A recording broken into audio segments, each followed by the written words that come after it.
Dikala Umar ibnul Khattab memangku jabatan sebagai Amirul Mukminin, pernah datang kepadanya beberapa orang pendeta Yahudi.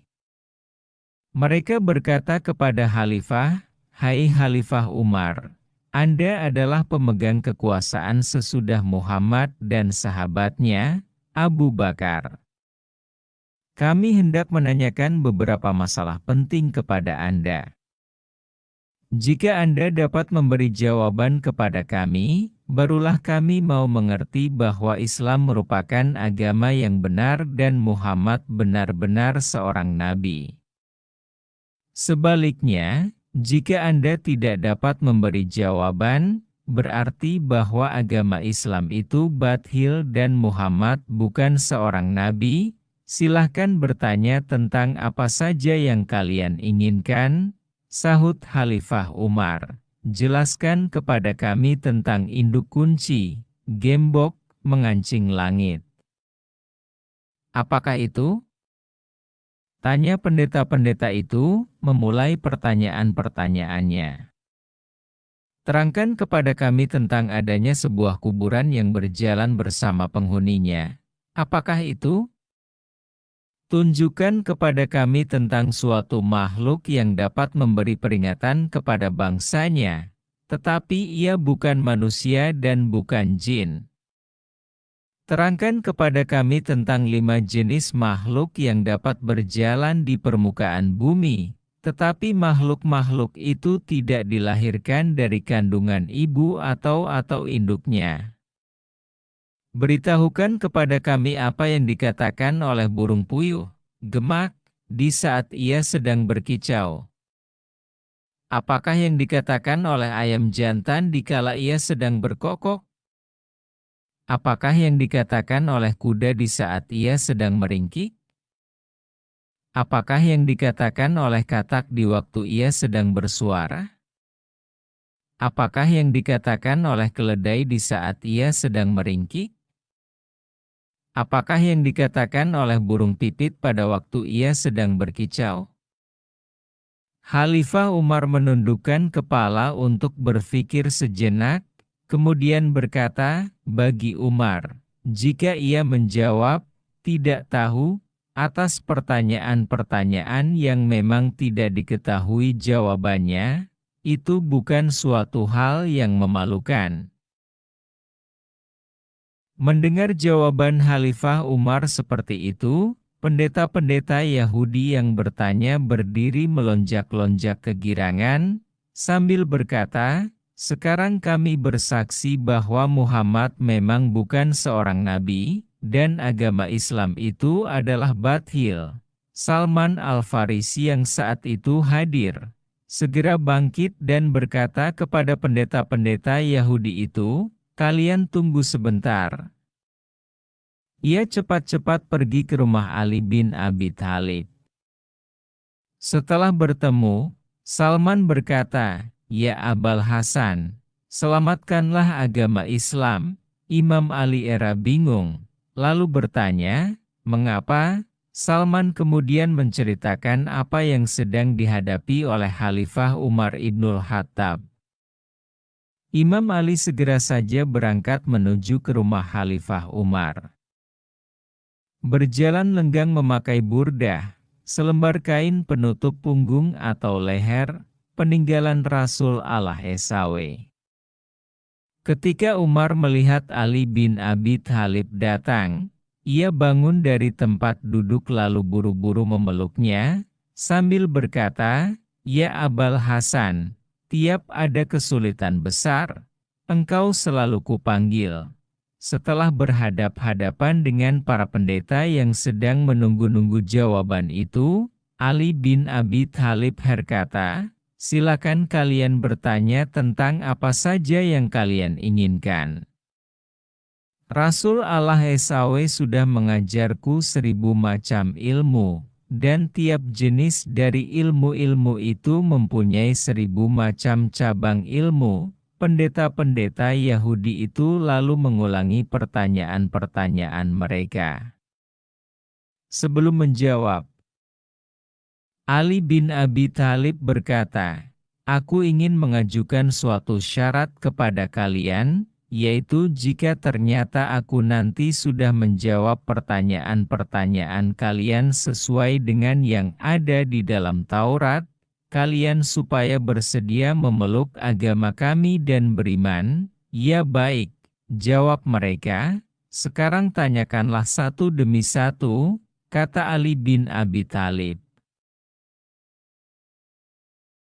Mereka mulai bertanya, apakah induk kunci, gembok, yang mengancing pintu-pintu langit?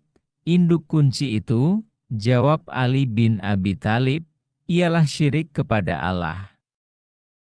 Sebab semua hamba Allah, baik pria maupun wanita, jika ia bersyirik kepada Allah, amalnya tidak akan dapat naik sampai ke hadirat Allah. Para pendeta Yahudi bertanya lagi, anak kunci apakah yang dapat membuka pintu-pintu langit? Ali bin Abi Thalib menjawab, anak kunci itu ialah kesaksian, syahadat, bahwa tiada Tuhan selain Allah dan Muhammad adalah Rasul Allah.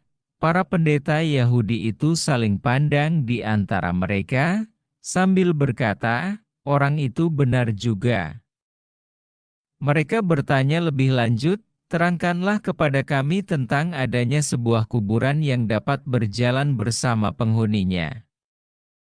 Kuburan itu ialah ikan hiu, Hud, yang menelan Nabi Yunus putra Matta, jawab Ali bin Abi Thalib. Nabi Yunus As. Dibawa keliling ketujuh samudera, pendeta-pendeta itu meneruskan pertanyaannya lagi. Jelaskan kepada kami tentang makhluk yang dapat memberi peringatan kepada bangsanya, tetapi makhluk itu bukan manusia dan bukan jin. Ali bin Abi Thalib menjawab, makhluk itu ialah semut Nabi Sulaiman putra Nabi Daud alaihi wassalam.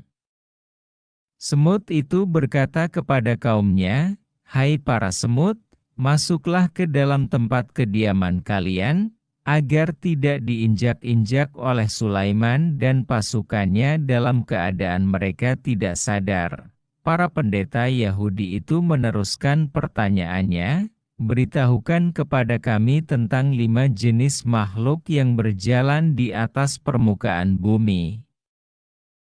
Tetapi tidak satu pun di antara makhluk-makhluk itu yang dilahirkan dari kandungan ibunya atau induknya. Ali bin Abi Thalib menjawab, 5 makhluk itu ialah, pertama, Adam. Kedua, Hawa. Ketiga, unta Nabi Syaleh. Keempat, domba Nabi Ibrahim. Kelima, tongkat Nabi Musa, yang menjelma menjadi seekor ular. 2 di antara 3 orang pendeta Yahudi itu setelah mendengar jawaban-jawaban serta penjelasan yang diberikan oleh Imam Ali lalu mengatakan, kami bersaksi bahwa tiada Tuhan selain Allah dan Muhammad adalah Rasul Allah. Tetapi seorang pendeta lainnya bangun berdiri sambil berkata kepada Ali bin Abi Thalib, hai Ali, hati teman-temanku sudah dihinggapi oleh sesuatu yang sama seperti iman dan keyakinan mengenai benarnya agama Islam. Sekarang masih ada satu hal lagi yang ingin kutanyakan kepada Anda, tanyakanlah apa saja yang kau inginkan, sahut Imam Ali. Coba terangkan kepadaku tentang sejumlah orang yang pada zaman dahulu sudah mati selama 309 tahun, kemudian dihidupkan kembali oleh Allah. Bagaimana hikayat tentang mereka itu? Tanya pendeta tadi. Ali bin Abi Thalib menjawab, hai pendeta Yahudi, mereka itu ialah para penghuni gua. Hikayat tentang mereka itu sudah dikisahkan oleh Allah SWT kepada Rasulnya. Jika engkau mau, akan kubacakan kisah mereka itu. Pendeta Yahudi itu menyahut, aku sudah banyak mendengar tentang Quran kalian itu. Jika engkau memang benar-benar tahu, coba sebutkan nama-nama mereka, nama ayah-ayah mereka, nama kota mereka, nama raja mereka, nama anjing mereka, nama gunung serta gua mereka, dan semua kisah mereka dari awal sampai akhir. Ali bin Abi Thalib kemudian membetulkan duduknya, menekuk lutut ke depan perut, lalu ditopangnya dengan burdah yang diikatkan ke pinggang. Lalu ia berkata, "Hai saudara Yahudi, Muhammad Rasul Allah SAW kekasihku telah menceritakan kepadaku, bahwa kisah itu terjadi di negeri Romawi, di sebuah kota bernama Abhesus, atau disebut juga dengan nama Tarsus. Tetapi nama kota itu pada zaman dahulu ialah Abhesus, Ephese.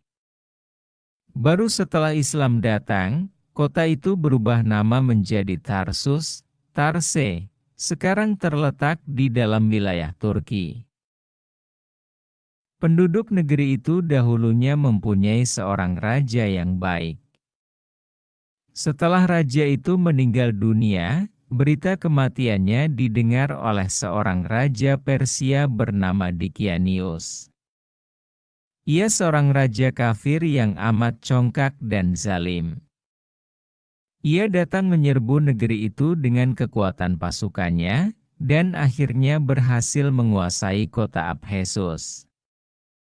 Olehnya kota itu dijadikan ibu kota kerajaan, lalu dibangunlah sebuah istana. Baru sampai di situ, pendeta Yahudi yang bertanya itu berdiri, terus bertanya, "Jika engkau benar-benar tahu, coba terangkan kepadaku bentuk istana itu, bagaimana serambi dan ruangan-ruangannya?" Ali bin Abi Thalib menerangkan, "Hai saudara Yahudi, raja itu membangun istana yang sangat megah. Terbuat dari batu marmar. Panjangnya 1 farsah, kl 8 km, dan lebarnya pun 1 farsah. Pilar-pilarnya yang berjumlah 1000 buah, semuanya terbuat dari emas, dan lampu-lampu yang berjumlah 1000 buah, juga semuanya terbuat dari emas. Lampu-lampu itu bergelantungan pada rantai-rantai yang terbuat dari perak. Tiap malam apinya dinyalakan dengan sejenis minyak yang harum baunya. Di sebelah timur serambi dibuat lubang-lubang cahaya sebanyak 100 buah, demikian pula di sebelah baratnya. Sehingga matahari sejak mulai terbit sampai terbenam selalu dapat menerangi serambi. Raja itu pun membuat sebuah singgasana dari emas. Panjangnya 80 hasta dan lebarnya 40 hasta. Di sebelah kanannya tersedia 80 buah kursi. Semuanya terbuat dari emas. Disitulah para hulu balang kerajaan duduk. Di sebelah kirinya juga disediakan 80 buah kursi terbuat dari emas, untuk duduk para pepatih dan penguasa-penguasa tinggi lainnya. Raja duduk di atas singgasana dengan mengenakan mahkota di atas kepala, sampai di situ pendeta yang bersangkutan berdiri lagi sambil berkata, "Jika engkau benar-benar tahu, coba terangkan kepadaku dari apakah mahkota itu dibuat." Hai saudara Yahudi, kata Imam Ali menerangkan, mahkota raja itu terbuat dari kepingan-kepingan emas, berkaki 9 buah, dan tiap kakinya bertaburan mutiara yang memantulkan cahaya laksana bintang-bintang menerangi kegelapan malam. Raja itu juga mempunyai 50 orang pelayan, terdiri dari anak-anak para hulu balang. Semuanya memakai selempang dan baju sutera berwarna merah. Celana mereka juga terbuat dari sutera berwarna hijau. Semuanya dihias dengan gelang-gelang kaki yang sangat indah. Masing-masing diberi tongkat terbuat dari emas. Mereka harus berdiri di belakang raja. Selain mereka, Raja juga mengangkat 6 orang, terdiri dari anak-anak para cendekiawan, untuk dijadikan menteri-menteri atau pembantu-pembantunya. Raja tidak mengambil suatu keputusan apapun tanpa berunding lebih dulu dengan mereka. 6 orang pembantu itu selalu berada di kanan kiri raja, 3 orang berdiri di sebelah kanan dan yang 3 orang lainnya berdiri di sebelah kiri. Pendeta yang bertanya itu berdiri lagi. Lalu berkata, "Hai Ali, jika yang kau katakan itu benar, coba sebutkan nama 6 orang yang menjadi pembantu-pembantu raja itu." Menanggapi hal itu, Imam Ali Era menjawab, "Kekasihku Muhammad Rasul Allah SAW menceritakan kepadaku, bahwa 3 orang yang berdiri di sebelah kanan raja, masing-masing bernama Tamlikha, Miksalmina, dan Mihaslimina. Adapun 3 orang pembantu yang berdiri di sebelah kiri, masing-masing bernama Martelius, Casitius dan Sidemius. Raja selalu berunding dengan mereka mengenai segala urusan. Tiap hari setelah raja duduk dalam serambi istana dikerumuni oleh semua hulu balang dan para punggawa, masuklah 3 orang pelayan menghadap raja. Seorang di antaranya membawa piala emas penuh berisi wangian murni. Seorang lagi membawa piala perak penuh berisi air sari bunga. Sedang yang seorangnya lagi membawa seekor burung. Orang yang membawa burung ini kemudian mengeluarkan suara isyarat, lalu burung itu terbang di atas piala yang berisi air sari bunga. Burung itu berkecimpung di dalamnya dan setelah itu ia mengibas-ngibaskan sayap serta bulunya, sampai sari bunga itu habis dipercikkan ke semua tempat sekitarnya. Kemudian si pembawa burung tadi mengeluarkan suara isyarat lagi. Burung itu terbang pula. Lalu hinggap di atas piala yang berisi wangian murni. Sambil berkecimpung di dalamnya, burung itu mengibas-ngibaskan sayap dan bulunya, sampai wangian murni yang ada dalam piala itu habis dipercikkan ke tempat sekitarnya. Pembawa burung itu memberi isyarat suara lagi.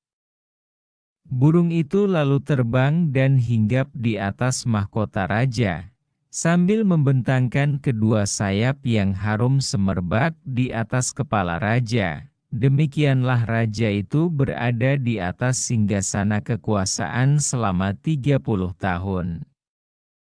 Selama itu ia tidak pernah diserang penyakit apapun, tidak pernah merasa pusing kepala, sakit perut, demam, berliur, berludah ataupun beringus.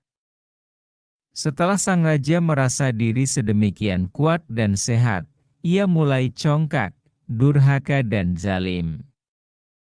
Ia mengaku-aku diri sebagai Tuhan, dan tidak mau lagi mengakui adanya Allah SWT. Raja itu kemudian memanggil orang-orang terkemuka dari rakyatnya. Barang siapa yang taat dan patuh kepadanya, diberi pakaian dan berbagai macam hadiah lainnya. Tetapi barang siapa yang tidak mau taat atau tidak bersedia mengikuti kemauannya, ia akan segera dibunuh. Oleh sebab itu semua orang terpaksa mengiyakan kemauannya. Dalam masa yang cukup lama, semua orang patuh kepada raja itu, sampai ia disembah dan dipuja. Mereka tidak lagi memuja dan menyembah Allah SWT.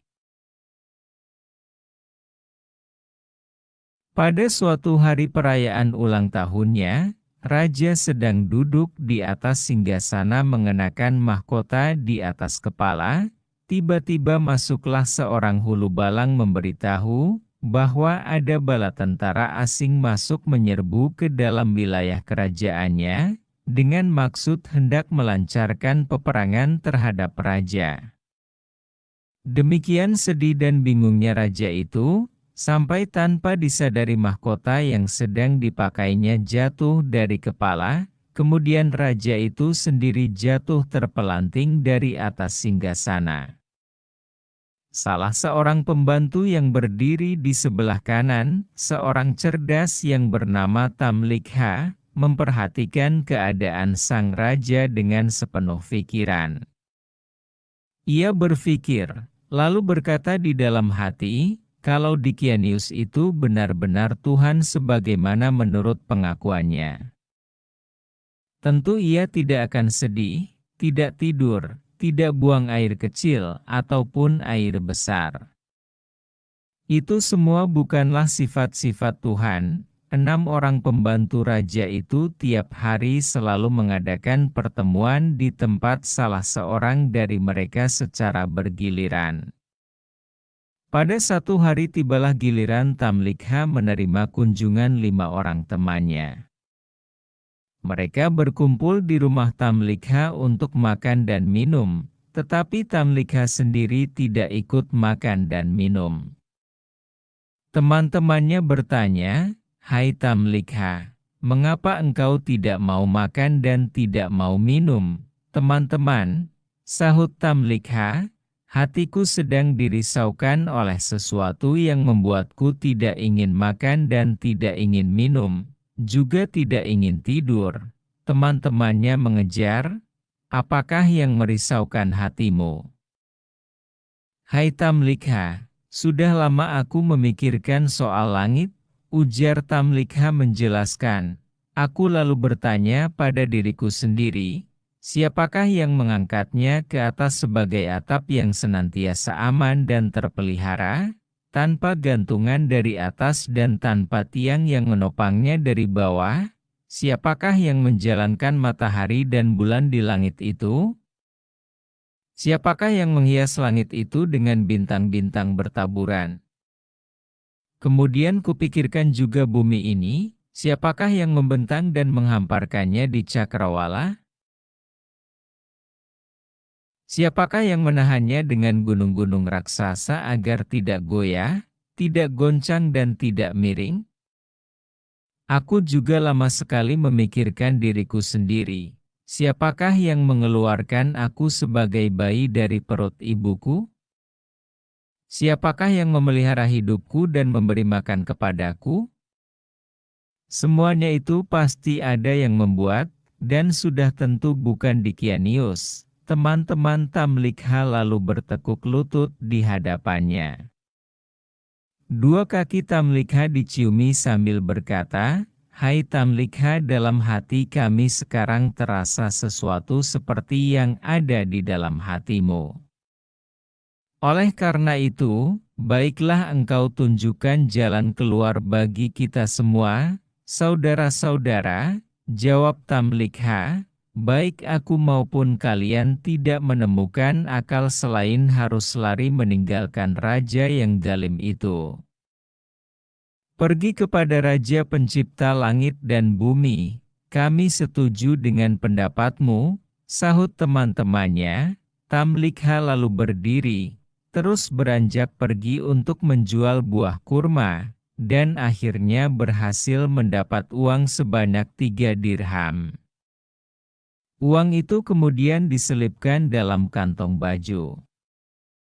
Lalu berangkat berkendaraan kuda bersama-sama dengan 5 orang temannya. Setelah berjalan 3 mil jauhnya dari kota, Tamlikha berkata kepada teman-temannya, "Saudara-saudara, kita sekarang sudah terlepas dari Raja Dunia dan dari kekuasaannya. Sekarang turunlah kalian dari kuda dan marilah kita berjalan kaki. Mudah-mudahan Allah akan memudahkan urusan kita serta memberikan jalan keluar." Mereka turun dari kudanya masing-masing.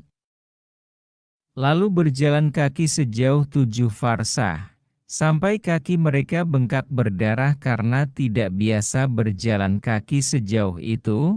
Tiba-tiba datanglah seorang penggembala menyambut mereka. Kepada penggembala itu mereka bertanya, "Hai penggembala, Apakah engkau mempunyai air minum atau susu? Aku mempunyai semua yang kalian inginkan, sahut penggembala itu. Tetapi kulihat wajah kalian semuanya seperti kaum bangsawan. Aku menduga kalian itu pasti melarikan diri. Coba beritahukan kepadaku bagaimana cerita perjalanan kalian itu. Ah, susahnya orang ini, jawab mereka. Kami sudah memeluk suatu agama, kami tidak boleh berdusta. Apakah kami akan selamat jika kami mengatakan yang sebenarnya? Ya, jawab penggembala itu. Tamlikha dan teman-temannya lalu menceritakan semua yang terjadi pada diri mereka. Mendengar cerita mereka, penggembala itu segera bertekuk lutut di depan mereka, dan sambil menciumi kaki mereka, ia berkata, "Dalam hatiku sekarang terasa sesuatu seperti yang ada dalam hati kalian. Kalian berhenti sajalah dahulu di sini. Aku hendak mengembalikan kambing-kambing itu kepada pemiliknya. Nanti aku akan segera kembali lagi kepada kalian." Tamlikha bersama teman-temannya berhenti. Penggembala itu segera pergi untuk mengembalikan kambing-kambing gembalaannya. Tak lama kemudian ia datang lagi berjalan kaki, diikuti oleh seekor anjing miliknya. Waktu cerita Imam Ali sampai di situ, pendeta Yahudi yang bertanya melonjak berdiri lagi sambil berkata, "Hai Ali, jika engkau benar-benar tahu, coba sebutkan apakah warna anjing itu dan siapakah namanya?" "Hai saudara Yahudi," kata Ali bin Abi Thalib memberitahukan, "Kekasihku Muhammad Rasul Allah SAW menceritakan kepadaku, bahwa anjing itu berwarna kehitam-hitaman dan bernama Kitmir. Ketika 6 orang pelarian itu melihat seekor anjing, masing-masing saling berkata kepada temannya, 'Kita khawatir kalau anjing itu nantinya akan membongkar rahasia kita.' Mereka minta kepada penggembala supaya anjing itu dihalau saja dengan batu. Anjing itu melihat kepada Tamlikha dan teman-temannya, lalu duduk di atas dua kaki belakang, menggeliat, dan mengucapkan kata-kata dengan lancar dan jelas sekali, 'Hai orang-orang, mengapa kalian hendak mengusirku, padahal aku ini bersaksi tiada Tuhan selain Allah, tak ada sekutu apapun baginya. Biarlah aku menjaga kalian dari musuh, dan dengan berbuat demikian aku mendekatkan diriku kepada Allah SWT.' Anjing itu akhirnya dibiarkan saja. Mereka lalu pergi. Penggembala tadi mengajak mereka naik ke sebuah bukit. Lalu bersama mereka mendekati sebuah gua. Pendeta Yahudi yang menanyakan kisah itu bangun lagi dari tempat duduknya sambil berkata, "Apakah nama gunung itu dan apakah nama gua itu?" Imam Ali menjelaskan, gunung itu bernama Naglus dan nama gua itu ialah Washid, atau disebut juga dengan nama Heram. Ali bin Abi Thalib meneruskan ceritanya.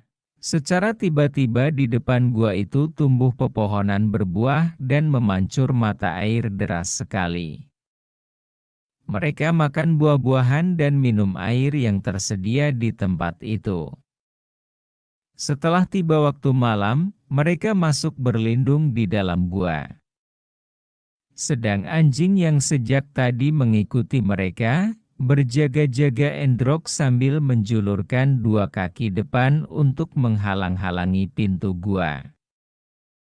Kemudian Allah SWT memerintahkan malaikat maut supaya mencabut nyawa mereka. Kepada masing-masing orang dari mereka Allah SWT mewakilkan dua malaikat untuk membalik-balik tubuh mereka dari kanan ke kiri. Allah lalu memerintahkan matahari supaya pada saat terbit condong memancarkan sinarnya ke dalam gua dari arah kanan, dan pada saat hampir terbenam supaya sinarnya mulai meninggalkan mereka dari arah kiri. Suatu ketika waktu Raja Dikianius baru saja selesai berpesta, ia bertanya tentang 6 orang pembantunya. Ia mendapat jawaban bahwa mereka itu melarikan diri. Raja Dikianius sangat gusar.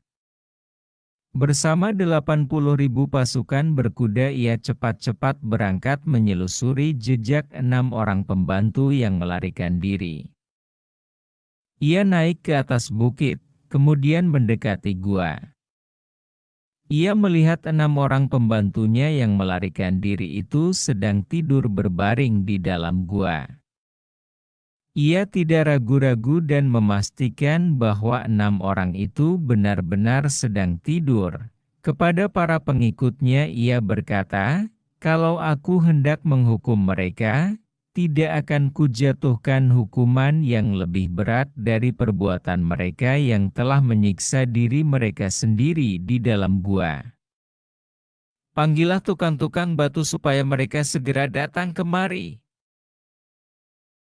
Setelah tukang-tukang batu itu tiba, mereka diperintahkan menutup rapat pintu gua dengan batu-batu dan jis, bahan semacam semen. Selesai dikerjakan, Raja berkata kepada para pengikutnya, "Katakanlah kepada mereka yang ada di dalam gua, kalau benar-benar mereka itu tidak berdusta supaya minta tolong kepada Tuhan mereka yang ada di langit, agar mereka dikeluarkan dari tempat itu." Dalam gua tertutup rapat itu, mereka tinggal selama 309 tahun. Setelah masa yang amat panjang itu lampau, Allah SWT mengembalikan lagi nyawa mereka. Pada saat matahari sudah mulai memancarkan sinar, mereka merasa seakan-akan baru bangun dari tidurnya masing-masing. Yang seorang berkata kepada yang lainnya, "Malam tadi kami lupa beribadah kepada Allah. Mari kita pergi ke mata air." Setelah mereka berada di luar gua, tiba-tiba mereka lihat mata air itu sudah mengering kembali dan pepohonan yang ada pun sudah menjadi kering semuanya. Allah SWT membuat mereka mulai merasa lapar. Mereka saling bertanya, "Siapakah di antara kita ini yang sanggup dan bersedia berangkat ke kota membawa uang untuk bisa mendapatkan makanan?" Tetapi yang akan pergi ke kota nanti supaya hati-hati benar, jangan sampai membeli makanan yang dimasak dengan lemak babi. Tamlikha kemudian berkata, "Hai saudara-saudara, aku sajalah yang berangkat untuk mendapatkan makanan. Tetapi, hai penggembala, berikanlah bajumu kepadaku dan ambillah bajuku ini." Setelah Tamlikha memakai baju penggembala, ia berangkat menuju ke kota. Sepanjang jalan ia melewati tempat-tempat yang sama sekali belum pernah dikenalnya, melalui jalan-jalan yang belum pernah diketahui. Setibanya dekat pintu gerbang kota, ia melihat bendera hijau berkibar di angkasa bertuliskan, "Tiada Tuhan selain Allah dan Isa adalah Roh Allah." Tamlikha berhenti sejenak memandang bendera itu sambil mengusap-usap mata, lalu berkata seorang diri, "Kusangka aku ini masih tidur."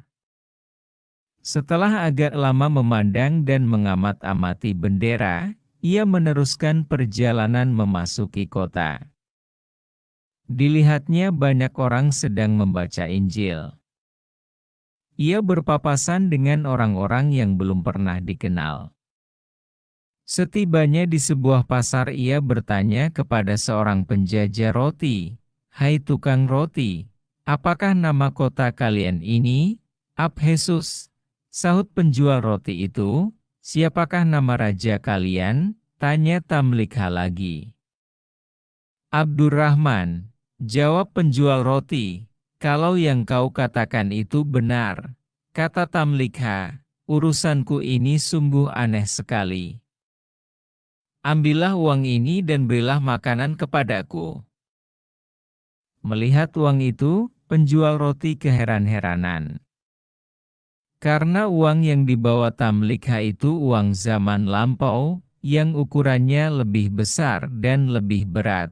Pendeta Yahudi yang bertanya itu kemudian berdiri lagi, lalu berkata kepada Ali bin Abi Thalib, "Hai Ali, kalau benar-benar engkau mengetahui, coba terangkan kepadaku berapa nilai uang lama itu dibanding dengan uang baru." Imam Ali menerangkan, "Kekasihku Muhammad Rasul alaihissalam menceritakan kepadaku bahwa uang yang dibawa oleh Tamlikha dibanding dengan uang baru, ialah tiap dirham lama.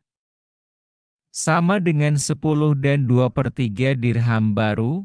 Imam Ali kemudian melanjutkan ceritanya. Penjual roti lalu berkata kepada Tamlikha, "Aduhai, alangkah beruntungnya aku. Rupanya engkau baru menemukan harta karun. Berikan sisa uang itu kepadaku.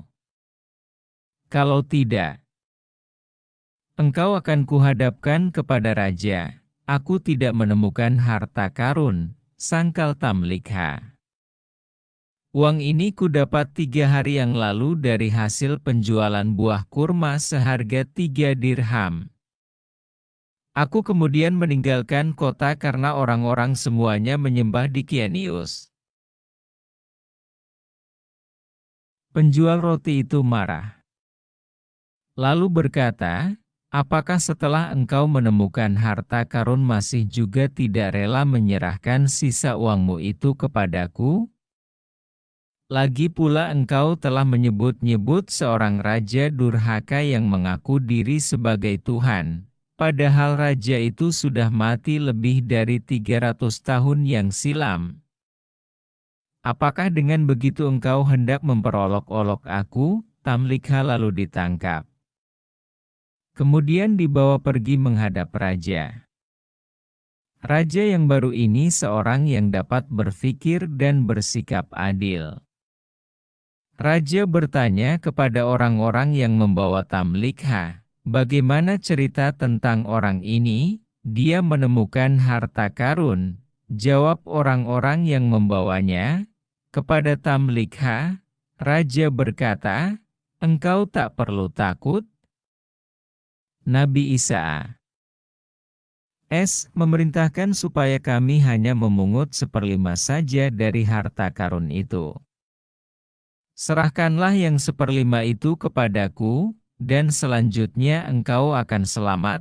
Tamlikha menjawab, "Baginda, aku sama sekali tidak menemukan harta karun.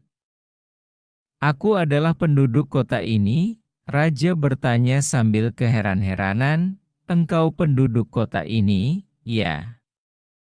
"Benar," sahut Tamlikha. "Adakah orang yang kau kenal?" Tanya raja lagi. "Ya, ada," jawab Tamlikha. "Coba sebutkan siapa namanya?" Perintah raja. Tamlikha menyebut nama-nama kurang lebih 1.000 orang, tetapi tak ada satu nama pun yang dikenal oleh raja atau oleh orang lain yang hadir mendengarkan. Mereka berkata, "Ah, semua itu bukan nama orang-orang yang hidup di zaman kita sekarang. Tetapi, apakah engkau mempunyai rumah di kota ini?" "Ya, tuanku," jawab Tamlikha. "Utuslah seorang menyertai aku." Raja kemudian memerintahkan beberapa orang menyertai Tamlikha pergi. Oleh Tamlikha mereka diajak menuju ke sebuah rumah yang paling tinggi di kota itu. Setibanya di sana, Tamlikha berkata kepada orang yang mengantarkan, "Inilah rumahku." Pintu rumah itu lalu diketuk. Keluarlah seorang lelaki yang sudah sangat lanjut usia. Sepasang alis di bawah keningnya sudah sedemikian putih dan mengkerut hampir menutupi mata karena sudah terlampau tua. Ia terperanjat ketakutan, lalu bertanya kepada orang-orang yang datang, "Kalian ada perlu apa?" Utusan raja yang menyertai Tamlikha menyahut, "Orang muda ini mengaku rumah ini adalah rumahnya." Orang tua itu marah, memandang kepada Tamlikha. Sambil mengamat-amati ia bertanya, "Siapa namamu?" "Aku Tamlikha anak Filistin." Orang tua itu lalu berkata, "Coba ulangi lagi." Tamlikha menyebut lagi namanya. Tiba-tiba orang tua itu bertekuk lutut di depan kaki Tamlikha sambil berucap, "Ini adalah datuku. Demi Allah, ia salah seorang di antara orang-orang yang melarikan diri dari Dikianius, Raja Durhaka." Kemudian diteruskannya dengan suara haru, "Ia lari berlindung kepada Yang Maha Perkasa, Pencipta langit dan bumi." Nabi kita, Isaas, dahulu telah memberitahukan kisah mereka kepada kita dan mengatakan bahwa mereka itu akan hidup kembali. Peristiwa yang terjadi di rumah orang tua itu kemudian dilaporkan kepada raja. Dengan menunggang kuda, raja segera datang menuju ke tempat Tamlikha yang sedang berada di rumah orang tua tadi. Setelah melihat Tamlikha, raja segera turun dari kuda.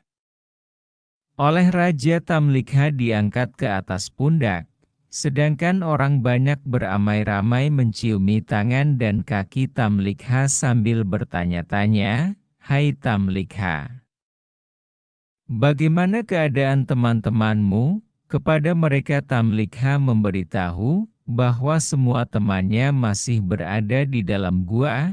Pada masa itu kota Abhesus diurus oleh dua orang bangsawan istana. Seorang beragama Islam dan seorang lainnya lagi beragama Nasrani. Dua orang bangsawan itu bersama pengikutnya masing-masing pergi membawa Tamlikha menuju ke gua. Demikian Imam Ali melanjutkan ceritanya. Teman-teman Tamlikha semuanya masih berada di dalam gua itu. Setibanya dekat gua, Tamlikha berkata kepada dua orang bangsawan dan para pengikut mereka, "Aku khawatir kalau sampai teman-temanku mendengar suara tapak kuda atau gemerincingnya senjata. Mereka pasti menduga Dikianius datang dan mereka bakal mati semua. Oleh karena itu kalian berhenti saja di sini. Biarlah aku sendiri yang akan menemui dan memberitahu mereka." Semua berhenti menunggu dan Tamlikha masuk seorang diri ke dalam gua. Melihat Tamlikha datang, teman-temannya berdiri kegirangan dan Tamlikha dipeluknya kuat-kuat. Kepada Tamlikha mereka berkata, "Puji dan syukur bagi Allah yang telah menyelamatkan dirimu dari Dikianius." Tamlikha menukas, "Ada urusan apa dengan Dikianius? Tahukah kalian, sudah berapa lamakah kalian tinggal di sini?"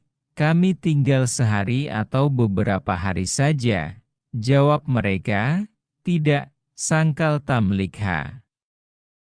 "Kalian sudah tinggal di sini selama 309 tahun. Dikianius sudah lama meninggal dunia.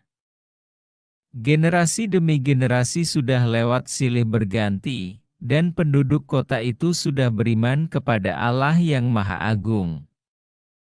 Mereka sekarang datang untuk bertemu dengan kalian." Teman-teman Tamlikha menyahut, "Hai Tamlikha, apakah engkau hendak menjadikan kami ini orang-orang yang menggemparkan seluruh jagat? Lantas apa yang kalian inginkan?" Tamlikha balik bertanya, "Angkatlah tanganmu ke atas dan kami pun akan berbuat seperti itu juga." Jawab mereka. Mereka bertujuh semua mengangkat tangan ke atas, kemudian berdoa, ya Allah, dengan kebenaran yang telah Kau perlihatkan kepada kami tentang keanehan-keanehan yang kami alami sekarang ini, cabutlah kembali nyawa kami tanpa sepengetahuan orang lain. Allah SWT mengabulkan permohonan mereka. Lalu memerintahkan malaikat maut mencabut kembali nyawa mereka. Kemudian Allah SWT melenyapkan pintu gua tanpa bekas.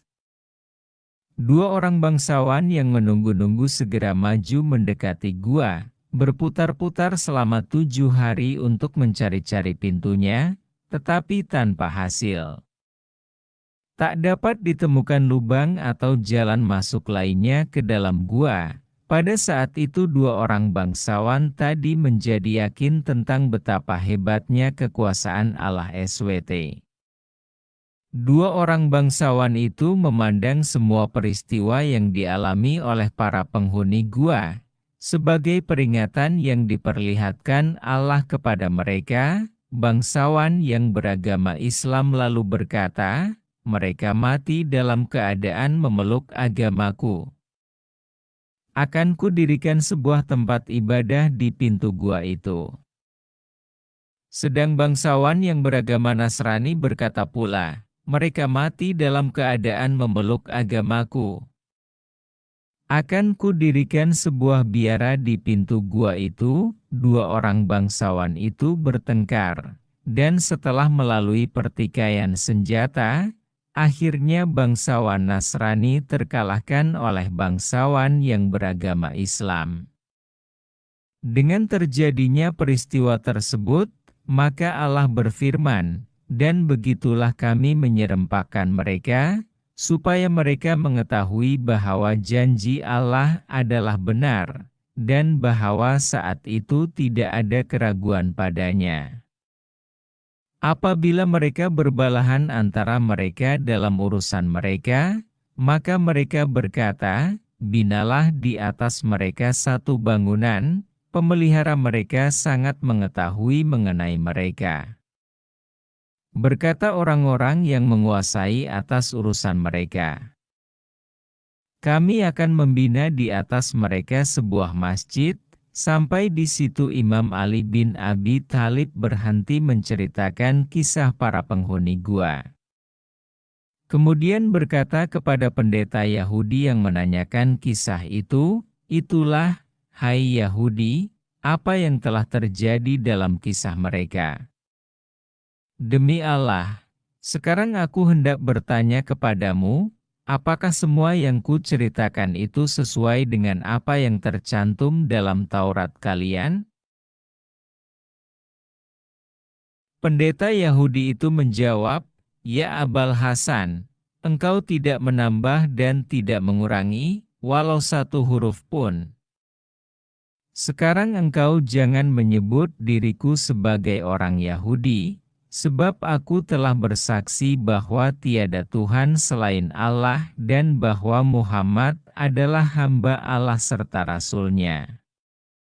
Aku pun bersaksi juga bahwa engkau orang yang paling berilmu di kalangan umat ini. Demikianlah hikayat tentang para penghuni gua, Ashabul Kahfi. Kutipan dari kitab Qisasul Anbiya yang tercantum dalam kitab Fada. Ilul Hamsah Minasyihahisitah, tulisan As-Said Murtadha Al-Husaini Al-Farus Abad. Dalam menunjukkan banyaknya ilmu pengetahuan yang diperoleh Imam Ali bin Abi Thalib dari Rasul Allah S.A.W.